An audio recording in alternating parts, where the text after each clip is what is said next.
Magandang araw mga kakutsero. Ito na naman po ang inyong lingkod na si Jigs na magbibigay sa inyo ng giya ngayong araw ng Biyernes. Ngayon po ay November 29 at meron po tayong 7 magagandang karera. Uulitin ko po, itong aking giya ay purely review and analysis ko lamang at walang halong information. Simulan na po natin mga kakutsero. Race number 1, kung saan magsisimula ang winner take all. 18-day campaign to end violence against women. 3-year-old and above maiden race. Distance is 1400 meters at may 6 na kalahok. Dito po, no, sa tingin ko may mga panalo dito. Yung star of the show, Alibaba, Road Safety. Siguro, di nalalagpas sa kanilang tatlo yan, ha. Although tinalo na sa datingan ni Alibaba itong si star of the show, kung saan ang nanalo po doon ay si Sabi ko na. At nagpreba po si Sabi ko na doon ng 1.28 media ng 1.28 media. At ito, at kapiraso lang kay Alibaba na nagpreba rin po ng 1.28 media. Ito namang si Road Safety, nasigundo po siya kay Dakota Elegance, no?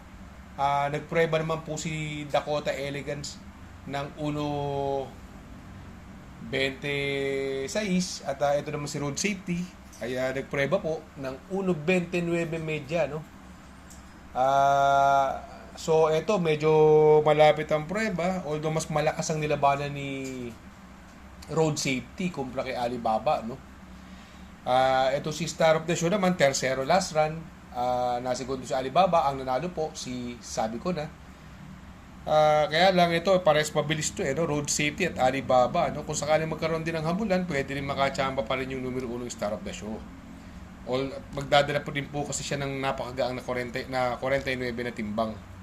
Kaya dito sa race number 1, magdadalawa po ako dito. Doon ako sa numero 4 Road Safety. Panigundo ko, numero 2, Alibaba.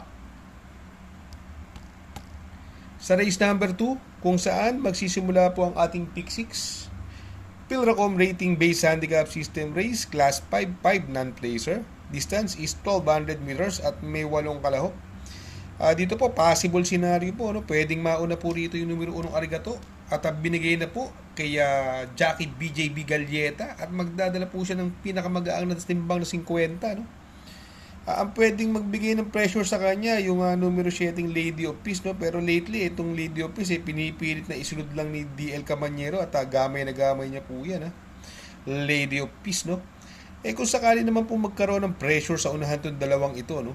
Sa tingin ko pwedeng makachamba rito ng dihado yung numero 4 na si Cat's Whiskers, no? Nasasakyan po ni Charles Reyes. Etong si Rahabago, although maganda natin akong nakaraan, kaya lang napakakunat ng kabayong ito, no? Ang layo ng panggagalingan yan, Although may panalo pa rin naman po siya. Kaya dito sa race number 2, magdadalawa po ako dito. Doon ako sa numero 1, doon ako sa numero 7 Lady of Peace. Panigundo ko, numero 1, Arigato. At isasama ko pong pandiado, numero 4, si Cat's Whiskers. Sa race number 3, Pilracom Rating Based Handicap System Race, Class 5, 6 to 10 split. Distance is another 1200 meters at dyan po magsisimula ang ating pick 5. Meron po tayong 8 kalahok. Dito po, no, si La Republica nung last run, na segundo po itong La Republica, kaya lang napakabigat po ng timbang, 57 po ang timbang, kaya medyo nag-aalanganin po ako sa kabayong ito, La Republica, dahil may matulin po dyan, si Success of Times, baka sakaling habulin niya agad si Success of Times, andyan pa po si Sinag, no. Sa tingin ko po, ito pwedeng makasunod ng malapit sa kanila, no? Basta makitunog lang po kayo sa tabi-tabi, no? Yung numero 1 Rainy Days, no? Itong si Rainy Days po, nung September 14, nanalo po yan, no? Nagpreba po ng 1.27 media, no? Sa tingin ko, siya ang may best time diyan sa karerang yan, no? Ito namang si Steph Bell, although maiksi ang karera, baka lang magkaroon ng lutsahan, pwede rin rumimate. Magandang dihado po yan, no? At magaling po kay Jan Alvin Gusi yan, ha? Pag rumimate po yan, bugal-bugal, ha? Ito namang Queensland, last run po nito, noong November 23, nagprueba po yan ng 1.29 media, no? At nasegundo po siya ng isang kabayo, no? Kay Happy Julian, no? Ang lakas ng dating niya, kaya lang tuno abil dahil meta na bago siya makaremate. May panalo din po yan, no? Kaya dito po sa race number 3, magtatatlo po ako dito. Doon po ako sa numero 1, Rainy Days. Panigundo ko, numero 5, Step Bell. At isasama kong pandiyado, numero 7, Queensland. Sa race number 4, kung saan magsisimula po ang ating pick 4, Pilracom Rating Base Handicap System Race, Class 5, 5 Split Laser. 1200 meters is the journey. At dito meron po tayong 8 kalahok. Dito po, no, ang mga mabibilis po dyan, no, yung Anti-Collector, One for the Road, no, at saka si Keep the Jade, no. Kung sakaling magkaroon ng hagaran po sa unahan to, pwede pong rumimati rito yung bagong baba, no, binigay na po kay Uno Hernandez from Conrad Henson, numero 5 early bird, no, napakababa po sa laban niya, no, kaya lang hindi masyadong magaganda yung mga tinatakbo, no. Itong karerang ito, sa tingin ko, basta labas yung early bird, nakakalamang po yan, no? Although magdadala ng unahan yung One for the Road at Anti-Collector, si Keep the Jade naman po ang makakasunod, no? Itong Buena Bell, no? Lately, ang gaganda ng tinatakbo, no? Laging in the money, no? Kung hindi segundo, tersero, no? At from Ed Jordan Guerra, binigay na po kay Lester De Jesus, no? Kaya dito po sa race number 4, magtatatlo po ako dito. Doon ako sa numero 5 early bird. Panigundo ko numero 7 Buena Bell. At isasama kong pandiyado yung numero 8 Keep the Jade. Sa race number 5, Pilracom Rating Base Handicap System Race, Class 5, 6 to 10 split. Distance is another 1,200 meters. At dito po may 7 kalahok. Dito po, possible scenario, pwedeng mauna po rito is Smart Julia, no? Nasakay ni Ed Jordan Guerra, no? Although wala akong nakikita ibang mabilis dito, no? Itong Space Jam, hindi pa masyadong magaganda mga tinatakbo nito, no? Although mababa sa laban, no?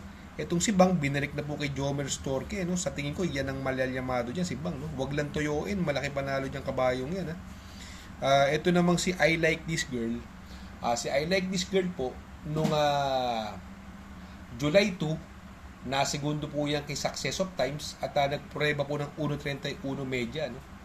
Magandang dihado po yan. Itong si Pendant naman, last yan, tersero po yan. Si G-City, ito mababa rin po sa laban, although hindi pa masyadong magaganda yung mga tinatakbo niya nakaraan, no? Kaya dito sa race number 5, magtatatlo po ako dito. Doon ako sa numero 2 na si Smart Julian. Panigundo ko, numero 5, Bang. At isasama kong pandiyado, numero 3, I Like This Girl. Sa race number 6, penultimate race, Pilracom Rating Base Handicap System Race, Class 5, 11 to 15 split. 1,200 meters is the distance at dito po, meron po tayong 8 kalahok, no? Dito po, pwedeng senaryo rito, ang mauuna dyan, sa tingin ko, baka wala nang paporma si Captain Det, although may tulin din si Andy Byrne. Etong si Andy Byrne, nasegundo po yan. At ito naman si Captain Det, malalakas ang tinalo niya nakaraan, no? Although yung nakaraan tumimbang siya, pero before dun sa huling laban niya, nanalo po yan at nagprueba po ng 1.28 media nung October 5, no? Yan si Captain Det, no? Makibalita lang kayo sa tabi-tabi, pag yan po labas, sa tingin ko pwede na pong solohin yan, no? Kaya lang kung hindi magiging magandang balita, magpo-protection po tayo diyan, no, mga kakotsero, no? Yung Andy Byrne, no, magandang pang-protection niya si Andy Byrne, no. At yung numero 7, yung Monrovian Bell, no, na binigay na po kay JT Pabilik, no, from EL Blanca Flor, no. Magandang dihado po yan si Monrovian Bell, no. Kaya dito sa race number 6, ang pili ko po rito, doon ako sa numero 8 Captain Det, panigundo ko numero 2 Andy Byrne, at isasama ko pong pandiyado yung numero 7 Monrovian Bell. Sa race number 7, sa last and final race, Pilracom Rating Base Handicap System Race, Class 4, 16 to 21 split. At ang distansya po ay 1,200 meters pa rin at may 8 kalahok. Dito, possible scenario po rito, no? Ang mauuna po dyan, yung numero 4 Grand Jackpot na papatnubayan po ni Jeff Sarate, no? Nung karera, tersero po yan si Grand Jackpot, no? Etong si Cathy and Alice, medyo bumaba po ng rating basis ito na. Papatnubayan pa rin po ni Jan Alvin Guse, no? Magaling po sa kanya yan, no? Itong Megan Maxine, yan po, sa tingin ko may panalo din po yan, no? Kaya dito sa race number 7 sa last and final race, no? Ang pili ko po dyan, numero 8, Cathy and Alice. At ang panigundo ko naman po dyan, yung numero 4 na si Grand Jackpot. Shoutout nga pala kay Sir Pax ng Barkadahan OTV. Located po siya sa 1139 New Antipolo Street, Corner Vargas. Malapit lang po sa Abad Santos, yung bagong ginawang tulay. Very convenient and attentive po ang mga tao. Pwede po kayong mag-EB at party while betting on racing. Baka magawi kayo dyan sa Herrera, Corner Oroqueta. Andyan po ang Pipay's Halo-Halo. Ang isa sa pinakamasarap na halo-halo at homemade lahat ng ingredients po dyan, Ultimo Ice Cream. Tabi lang po yan ng Pares at tatapat po ng Kapihan. Good luck mga kakutsero. Sana po matapat ang ating giya at yung mga nakasunod, sana po ay magsitama po kayo. Ako yung makikiusap lamang at makikisuyo sa inyo na please like, share, subscribe and hit the notification bell para update kayo sa aking mga giya. Good luck po and happy racing!